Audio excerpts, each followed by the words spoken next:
Kata Nabi SAW, tidak ada seorang muslim pun di muka bumi yang berdoa pada Allah kecuali Allah akan menjawabnya, tetapi melalui salah satu dari 3 tahapan.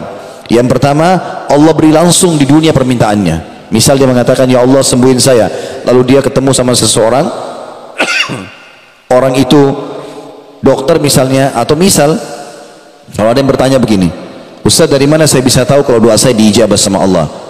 Maka jawaban saya adalah datang dalam bentuk sinyal. Misal kita berdoa di sholat tahajud, ya Allah terimalah, sembuhkanlah penyakit saya misalnya, ya Allah mudahkanlah rezeki buat saya, mudahkanlah jodoh, mudahkanlah pekerjaan. Misal, dari mana kita tahu doa kita diijabah?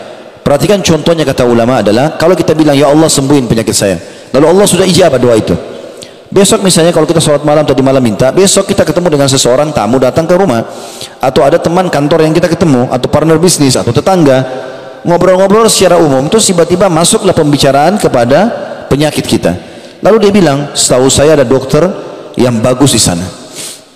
Lalu kemudian kita pergi ke dokter tersebut, konsultasi cocok, resepnya cocok, sembuh. Kira-kira pertanyaan saya teman-teman, dokterkah yang sembuhkan kita? Tentu bukan. Kenapa? Dokter pun kalau di resep cuma tulis semoga lekas sembuh, nggak ada dokter tulis pasti sembuh. Pasti resepnya semoga lekas sembuh. Itu saja. Jadi Allah subhanahu wa ta'ala menjawab permintaan kita dengan cara seperti itu. Misalnya Allah mudahin rezeki buat saya, tiba-tiba besok ada yang tawarin mobil, dia mau jual mobilnya, kita nggak ada duit mau beli mobil, jangan buru-buru batalin. Siapa yang gerakin orang ini? Kenapa dia datang ke kita? Kok tiba-tiba tawarin ke saya? Baik, tunggu sebentar, coba saya telepon teman-teman saya yang lain, mungkin ada yang mau misalnya. Lalu mungkin dari situ teman-teman kita memberikan kita uang. Orang mengatakan minta jodoh, berapa banyak orang yang menawarkan diri kepadanya, berapa banyak orang yang menawarkan anaknya, tinggal dia menangkap sinyal itu. Doa Allah subhanahu wa ta'ala sangat dekat dan dia akan beri kepada kita.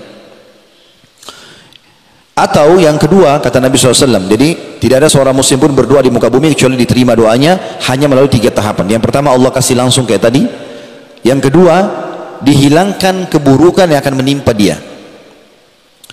Kata Ibnu Qayyim rahimahullah, kalau ada seorang hamba misal berkata, ya Allah sembuhkan anakku, anaknya sakit, lalu dia berdoa selama 10 tahun dan ternyata menurut dia anaknya belum sembuh, maka kalau dia mengira bahwasanya doanya belum diijabah, kata Ibnu Qayyim itu kekeliruan yang sangat besar. Karena kalau dia tidak berdoa selama 10 tahun, pastikan anaknya lebih parah daripada itu. Berarti doanya sudah diijabah.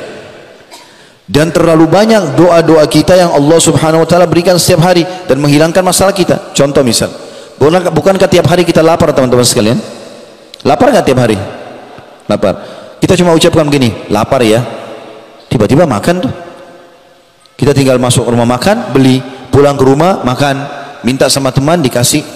Kalau tidak makan tidak mungkin kita hidup sampai sekarang. Kita haus, masalah itu. Tapi kita bilang haus ya, tiba-tiba kita tinggal cari minum, dapat. Berapa tahun kita hidup sekarang? 20 tahun, 30 tahun, 40 tahun, minum terus tuh. Dan itu kebutuhan tiap hari. Hanya ucapin haus, dikasih. Ngantuk, tinggal tergeletak, tidur, diijabah sama Allah. Yang Allah belum kasih teman-teman sebagian kecil dari permintaan kita. Kalau kita kumpulkan semua permintaan kita dalam keseharian, yang Allah belum kasih cuma sebagian kecil. Dan itu pun ada sebabnya, nanti kita jelaskan itu. Tapi umumnya permintaan kita itu Allah kabulkan. Dan yang paling banyak di sini, kalau bukan diberikan langsung, Allah SWT hilangkan musibah yang akan menimpa dia. Tahapan yang ketiga, disimpankan untuknya yang dia panen dalam bentuk pahala pada hari kiamat. Di dalam sebuah riwayat yang lain, baginda Nabi SAW bersabda, kalau atau akan datang nanti hamba-hamba pada hari kiamat, dikasih pahala oleh malaikat bergunung-gunung, banyak sekali. Dan mereka tidak pernah tahu ini pahala perbuat dari amal apa.